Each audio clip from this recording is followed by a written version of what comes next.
or 0916 sending your messages to our WhatsApp line 09128 945 945 09128 945 945. Good morning. Hello. Hello, good morning. All right. Okay. Hello. Good morning. Hello, good morning. Yeah, good morning, Choma, Edazi, and Yinka. My name is Chigozi. Good morning, sir. Good morning. Yes, I thank Brother Yinka for his analysis. However, I have issues with the way government wants to avoid by trying to beat around the bush in correcting the mischief in the NNPC. Why is this federal government shying away from full-scale inquiry in the NNPC? It beats my imagination that the government wants to use executive order to change what is in the parliamentary act. The PRA is a law that was enacted by the National Assembly. So why would government want to use executive order? The president could have crafted an executive bill and sent the National Assembly to amend the PIA. In fact, for the past 2 years, we'll be hearing that the president has been planning to amend the PIA. And that would have given the investors confidence that Nigeria is a country of law rather than impulsive action of one person. You see, obviously there are problems, but trying to scamper for revenue will not solve the problem because the government herself has not been judicious with the money that we have got. It's not enough to, you see, the PIA was crafted after the Saudi Aramco and the Petrobras of Brazil, where you could find resources to develop the oil country and find, because you have to continuously find new oil and gas. That's the kind of things that are happening in the frontier basin. This cannot be funded by budgetary allocation. This is the country where you have a budget of 200 billion, over 200 billion, for example, in health, and about 36 billion has been released in a year. How do you fund development in oil and gas through that process? The president has to face the reality. If there is humongous corruption in NNPC, as everybody believes, he should open up NNPC, break the NNPC down into smaller organizations so that those who are handling such issues will be known. See, every country in the world that is serious has what we call supervisory control by automatic data acquisition, SCADA. Okay. SCADA is used for electricity monitoring. It is used for oil and gas resources monitoring, so that we can know automatically how much oil that is produced from Nigerian soil and water on daily basis, instead of relying on what they tell us manually, and those who are supposed to tell us are compromised as we believe. The president should do an overhaul, a comprehensive overhaul on the oil and gas in the sector by opening up and breaking down NNPC and approach the parliament to amend the PIA, the Petroleum Industries Act, that took us over 20 years. It took us 20 years to come up with this law. And now, the same NPC that supervised the coming of this law is now throwing the law under the bus in the name of this act of getting more money for government. Nobody should see that, because even the money that he has got, he hasn't shown Nigeria that he spend the money very viciously. Okay. The law should be amended instead of coming through the executive bill, which is, my mind, an inferior legislation to compete with the act of the parliament. Good morning. Good Good morning. morning. Thank you, Dr. Narado, for calling in 0916 945. Good morning. Hello. Yes, good morning. Yeah. Good morning to you. Good morning. Good morning. Go ahead. Thank you, Mr. Yenka, for your objective analysis. It's always very educating and enlightening. Yes, I support the executive order. Do you understand? Because NNPC cannot be telling us that they are deducting 50%, then giving back to the federal government 50%. is awful for me. And if you check, I think this has been in the practice and in structure from, I think maybe from since 1999. They have had everything by themselves, take whatever they want, then release what they want to the federal government. I think that is the point from where Dangote was making a very serious allegation against the former, I think, the chairman of NDPR, okay, that he funded his children of such a million upfront of a millions in school in, I think, Switzerland or abroad, okay. So that shows that the kind of money, and you remember, I heard Mr. Inka said, made mention of how can NPC be funding NDPR, okay. So where did that man get those money that he used to pay for this? It's because of that money was available, right? So the federal government now is saying, give me all I have, then let me go about and pay the victims. You remember NNPC is supposed to be funding NDPI, even sourcing revenues by their own self and not depending on oil royalties that is going to be paid before they can settle their meeting. That is a very good move for this nation. Then where I have issue, I would advise the federal government, like them having more money and to giving to the states. Do you understand? What accounts for the money for subsidy that we are still hearing that some whole ministry of health has been released only 36 million out of 200 billion they budgeted? That is an aberration. So he really needs to, like I heard when he threatened the APC governor is going to use executive order. They are complicit because even though this money goes to them, what are they doing to salvage the situation of their various citizens of that particular state? Thank you. It's me to go from. Thank you, Sugo, for calling in. Hello, good morning. Good morning to you.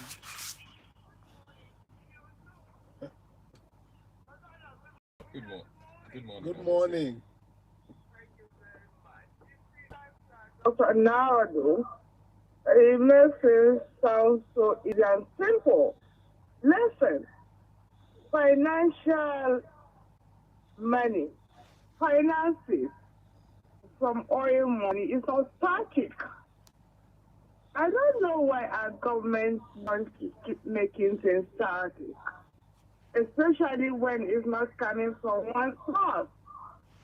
We got to learn that. We got to teach us that Mr. Tinubu knows better than that.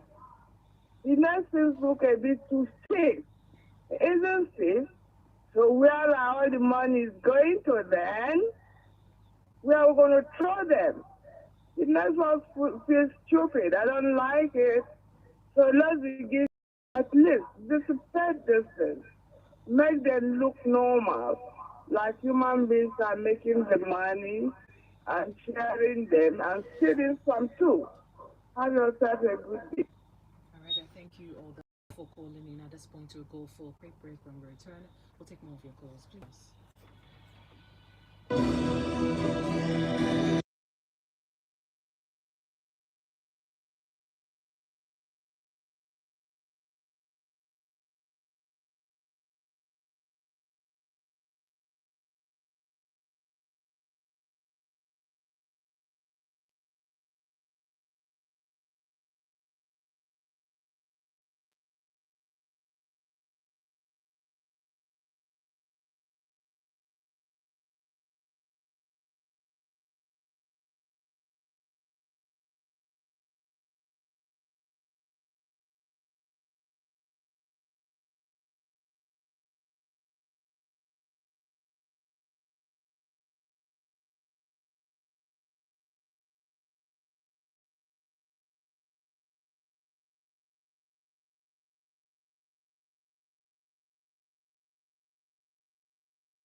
element on 94.5 Urban Radio. My name is Chama Omasamba. Today we're taking a swipe at the petroleum sector with a view on the executive order from the president, a consequential executive order, some may have tagged it, mandating that all oil and gas revenues, including royalties, taxes, and profit oil and gas previously retained by the National Petroleum Company Limited, the NNPCL, be directly, all of it should be directly remitted into the Federation account that will enable the government to fund numerous across the three tiers of government. What are your views about this? Do you feel that it undermines what has been contained in the Petroleum Industry Act that, according to one of our callers, it took the government 20 years to implement in 2021? What are your views about this? We're still taking more of your calls. 0916 0005945 or 0916 0004945. Sending your messages to our WhatsApp line. It's 09128 945 945. Good morning. Hello, good morning. Good morning. Good morning. Thank you. I greet some in this video. Welcome. I put it the analysis video. Good morning. Yes, this is a regular voice from Komoro, which is located in Yaba Development Center of Ebonyi State. Amos Chuku by name. Yes, I think this executive bill is quite commendable. It's a right step in the right direction. Because for us to effect a change, somebody must take responsibility. And the Mr. President has done that. Although fighting corruption in Nigeria is just corruption fighting back. Because this particular policy, this executive bill, can be likened to that of the Supreme Court judgment that affirms that our local government chairman should be receiving the monthly allocation directly from the federal government. But my question this morning is that how many of our governors have respected that judgment? That's a big question here. How many of them have allowed our local government chairman to have the allocation directly from the federation account? Okay? So it's a big affront to our leaders that they don't, speak to directions from their book. Because implementation is our problem in this country. We have the best policies in the world, but we lack implementation. That is our big headache here. And having said that, I think the NNPCL is a duplication of duty from the federal government, because they perform the same duty as the federal government, and that is the reason why the president saw the need to, All right. particular policy. Thank you very much. All right. Thank you, Amos. Hello. Good morning. 0916 0005945. Hello. Yes, good morning. Welcome, Babutu. Question. I think in this very country, why not asking this question? How much are they selling our fuel now? Because it's that fuel that we buy now in the market is down to 6 fuel. 800 naira, 700 something naira a liter. And that's what asking whether there's a NNPCL in this country. Look, president of our country is the minister of petroleum. And whenever a Scottish that first sector in the country, all the whole system of Nigeria was organized. So we don't believe, we believe in action. We don't believe and say I do. Like any supporting. What are they trying to say in this country? So let's say we're not supposed to cry for anything. But we are still crying. Somebody will give an NPCL took away 210 trillion naira. Up to date, we never give account of that very money. What are they trying to tell Nigeria? Why are they pulling us? What offense will be committed in this country? Someone like me, who is an age man, not supposed to suffer. End of the month, they're supposed to pay me money. I work, I no work. But that's the money on this bill. Somebody who took away up to 210 trillion naira. What are they trying to say in this country? Tinubu have their say. You the minister. Because any president that come in, you say he's the minister of petroleum because there's money there. At the end of the day, who can never see any positive result coming out from that? That's how we are suffering. If I'm talking now, not a joke. My trousers is no longer in my waist because of hardship. Alright, Babotu. Alright, Babotu.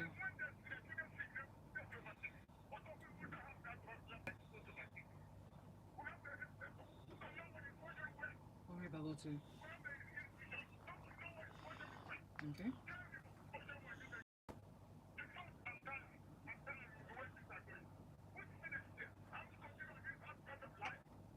All right, Babotu, thank you for calling in 0916 0005945. Good morning. Hello, good morning. Good morning. Yeah, Philip Onyamachina coming from Enugu. Welcome, Yes, David. I have a particular question. Why now? The timing is very suspicious. Why now? What the federal government has been any issues? Are we supposed to be convinced that they're just finding out now that there's been some cooking corners going on since the years they've been around? Okay, it's all about control. Okay, and the question is, whatever they are trying to rectify, will it benefit the people? Okay, is it people oriented? Does it have anything to do with what people society created, whatever they call it? Okay, it's just the way they take over everything. They are taking over this one, they take over that, they take over Cross River, River State. They take over things, they not just all the identity. If you really want to find them, financial constitution of what they do, why are a lot of wrong politicians feel free? Despite investing an untold amount of money, they are still free, still content for next election. Okay, now are we supposed to convince that it's the one that is the LMC for our own interest? It's all for them. It's almost everything. All right, good morning to you. Thank you for joining us. Keep the calls coming. 0916 0005945. Hello, good morning.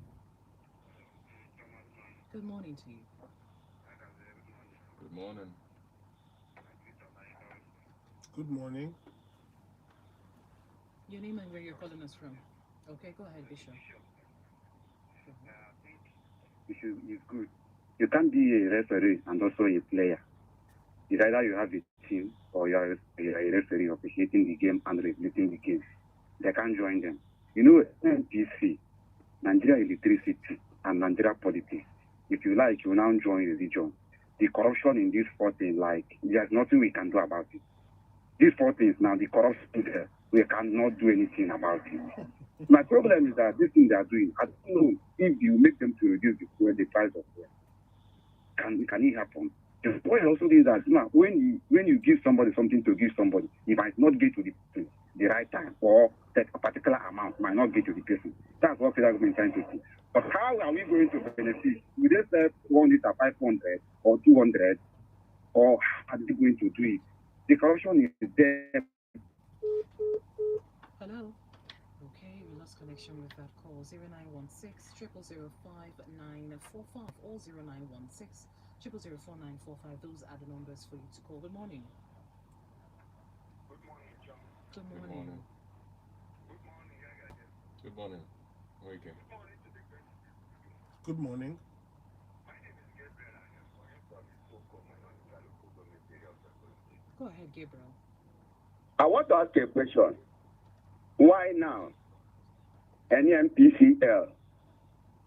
Is it now that they will regulate the price of PMS in the country? Because election for 2027 is almost at hand. They want to say that they are working. Why they are not working? How long will it take any NPCL to reactivate the refinery in Eleme, the refinery in Wari, and the refinery in Kaduna? How long will it take them? With huge and bogus amount of money budgeted for this. And look at the suffering of Nigerians. I really thank God for the emergence of Dangote chemical industry that is bringing the heart of Nigerians down in respect of the cost of PMS. Well, then we only talk about PMS. What about the other byproducts of NMPCL? longer having kerosene. In the village, people are no longer using their lantern because of scarcity of kerosene. What is all this? Okay. All right, Gabriel.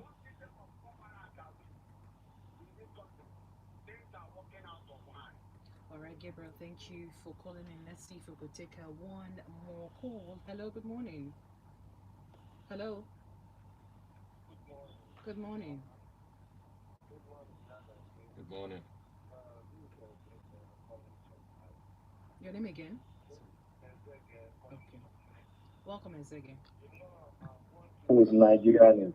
I'm not that type who always, see negative. Whenever you see positive, please, we should, encourage.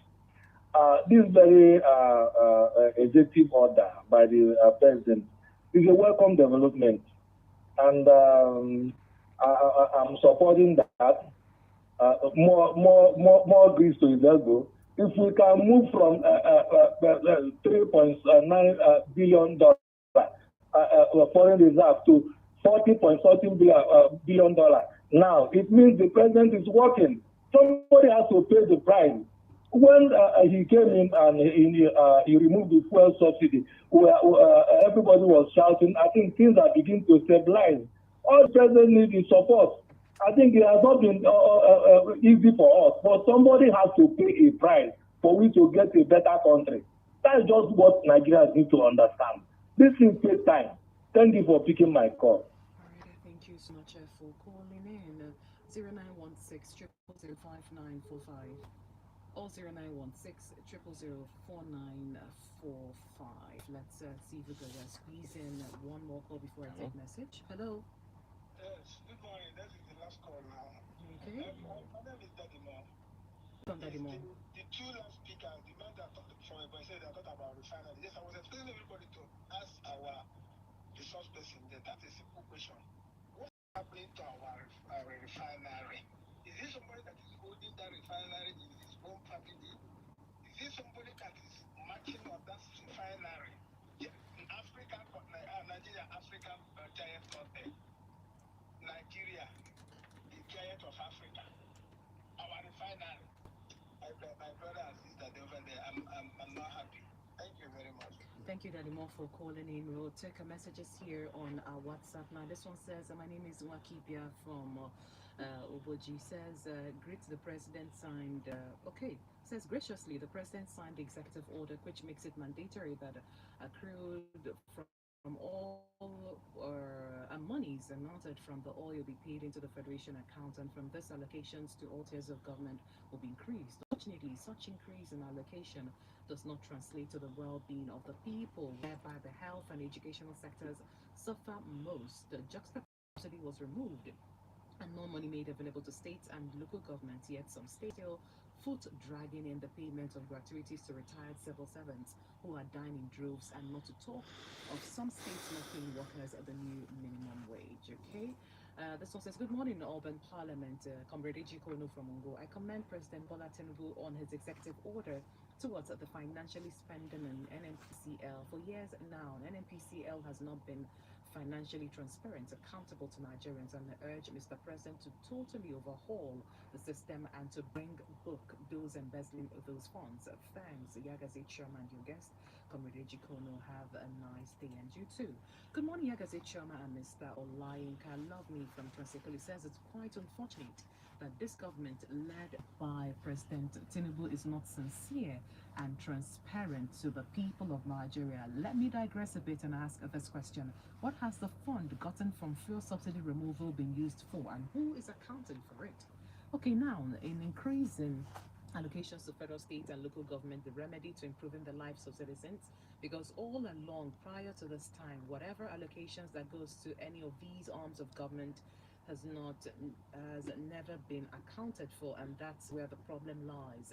My suggestion and remedy to all these anomalies is regional governments, where all will stop looking at the national cake but struggle more and create avenues to raise funds for their respective regions. Good morning and have a nice day, okay? Says, good morning, Yagasi and the guests in the studio. The bill or the executive order is a welcome development, but it is more money for the politicians to steal. Tony Chikeze from Enugu. We get back to you, Mr. Online Obanimi. Lots of concerns raised. Dr. Naradoli raised a lot of questions and made some salient points. He asked about why not the president, instead of issuing an executive order, go up through an executive bill which to be submitted to the National Assembly, and also talked about breaking down the NNPCL's operation because I believe they're in charge of the upstream, midstream, and the downstream activities in the petroleum sector. And then we know that the PIA took about 20 years for it to be brought to fruition, all of that. And then that more talked about the refinery issues, what is wrong with refinery. So let's get your response to these questions. Okay, breaking down the NNPC actually is a conglomerate of several organizations. Like I mentioned earlier, I mentioned the NPDC, the PPMC. It's a very, very big organization. They operate in upstream, midstream, and downstream. It's a very massive organization. Like you very well know, Kaduna Refinery is a company on its own. Port Harcourt Refinery is a company on its own. So under NNPC, you find out that we may have up to 100 organizations. They can be easily broken down. But NNPC is that agency that brings in the funding for all of them, and then they spend. So breaking it down, well, it's an option, but the truth is that by the time they break it down, you find out that many of those organizations will go immediately obsolete. That's just the Breaking truth. down the operations of the NNPC. Yes, that's breaking it into smaller organizations. And I'll give an example. When you look at, for example, our refineries, which is a valid example because people have assumptions about it, they've not been functional for years, yet salaries keep being paid in those places. Are we going to say they should not pay the salaries? You honestly cannot. Salaries of what exactly? Staff. That are working there but they're not producing anything. Yes, that is true. Not that if you go to Ajaokuta, salaries are being paid, and Ajaokuta has not worked for years. So where do they get the funds? Where do they get the money to pay the staff? The ministries apply for, the ministries put those staff funding, they put in their budget, submit to federal government, is approved, and then the salaries are paid. So those people are getting paid on a regular basis. And these are cogent questions. So when you come to that, these are our refineries, they are not functional, but salaries are being paid. We have 4 of them. All the people's salaries are being paid. So it's when you now say you want to shut it down. But again, going back to the question the people ask, that why are the refineries not functional? The truth is, and I've said it here before, if you ask me, if we still want those refineries, we can sell the land, we can sell the things there as scrap, maybe 1 or 2 things, but I don't think those refineries, as they are, can still be revived. Can still be revived. Are you talking about the equipment are outdated? They are and all outdated, of that? the models are old, they are improved refinery models now. You understand? Modern models that are smaller in size, they refine more, refine faster, all those things, they count. These are refineries that were built in the 60s. We're in the 2020s, we're approaching 2030. You understand? So I don't think those refineries can still do what they were supposed to do. When Dangote refinery came up, the last refinery in the UK was shut down. You understand? Scotland was shut down. It became an oil depot. So when you put that into context, I don't think the refinery, if we still want, and the truth is, the way the federal government is going, and it's withdrawing itself from business, the federal government doesn't want to build a refinery anymore. They honestly don't. If they get a good JV, somebody who comes and says, I'll bring all the money, you federal government will own 40%, who will own 60%. But for the federal government to build a new refinery, I'm certain they most likely will not want to do that. So, for those of our refineries, I personally, I'm speaking personally now, I've resigned myself to their fate, that they are not functional anymore. So, I think those are The questions that were raised by Dr. Narado said that local government, to say this executive order, should have done a full-scale inquiry. Why not go through the executive Okay. and submit to National The issue of Assembly and all of doing that. a full inquiry, even thinking about it is even frightening me. How? Because what they will uncover, it can destroy the country. See, somebody mentioned it. Do you know that issue of that 210 trillion is a pending issue, right? Some of these issues, it's not that a new government comes in, it sees that there's this issue, it comes in, determined and angry. Why should we be lacking this money? It's our money.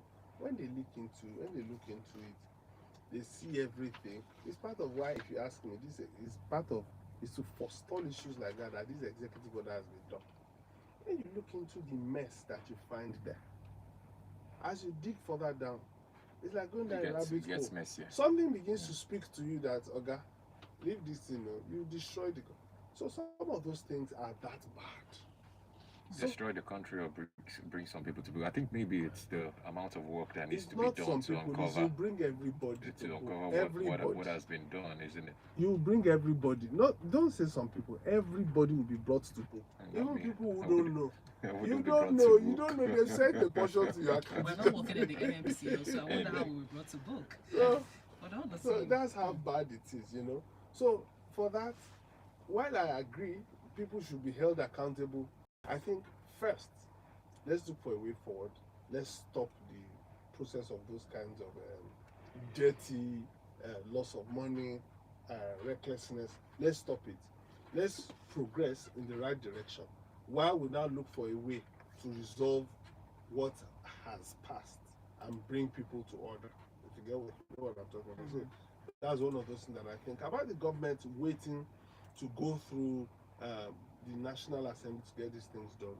In my experience and the experience of almost everybody, it's proven again and again to be ineffective. One of the reasons why the PIA was not passed, it was one of the most courageous things President Buhari did. It's been written for years. It's been lied out there.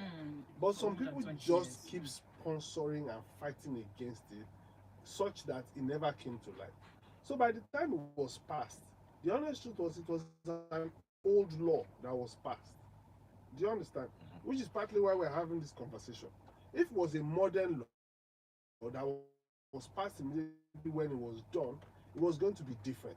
If it was a law that was written 3 years ago, it would have been a different law. But when you look at it, it's been written for a long time down there. So when President Buhari came, he just had to pass it as quickly as possible and resolve all the impasses that are in between as we go forward. Okay, well, the president has already said that his administration would also undertake a comprehensive review of that Petroleum Industry Act 2021 in consultation with the relevant stakeholders to address identified physical and structural anomalies. Anyways, thank you so much, Mr. Olango Banemi, for your insightful analysis on our conversation this morning. As we go forward, we'll see how this will trickle down to the NNPCL and how they'll be able to function, because if anything happens to them, we Nigerians will also feel the heat as well. Anyways, thank you so much, Mr. Olango Banemi, for joining us on today's session of the Open Parliament. And to you, our dear parliamentarians, to those who called in, to those who sent in messages, and to those who listened, thank you so much for your active participation. We'll be here tomorrow to look at other critical issues of national importance. And thank you to Yagazi for joining us in today's session. We'll be here tomorrow to look at other issues of national importance. Keep it house locked to 94.5 Urban Radio Enugu. I am Choma Onwasonga. I am Yagazi Obi-Wan Ozalo. Good morning. Good morning.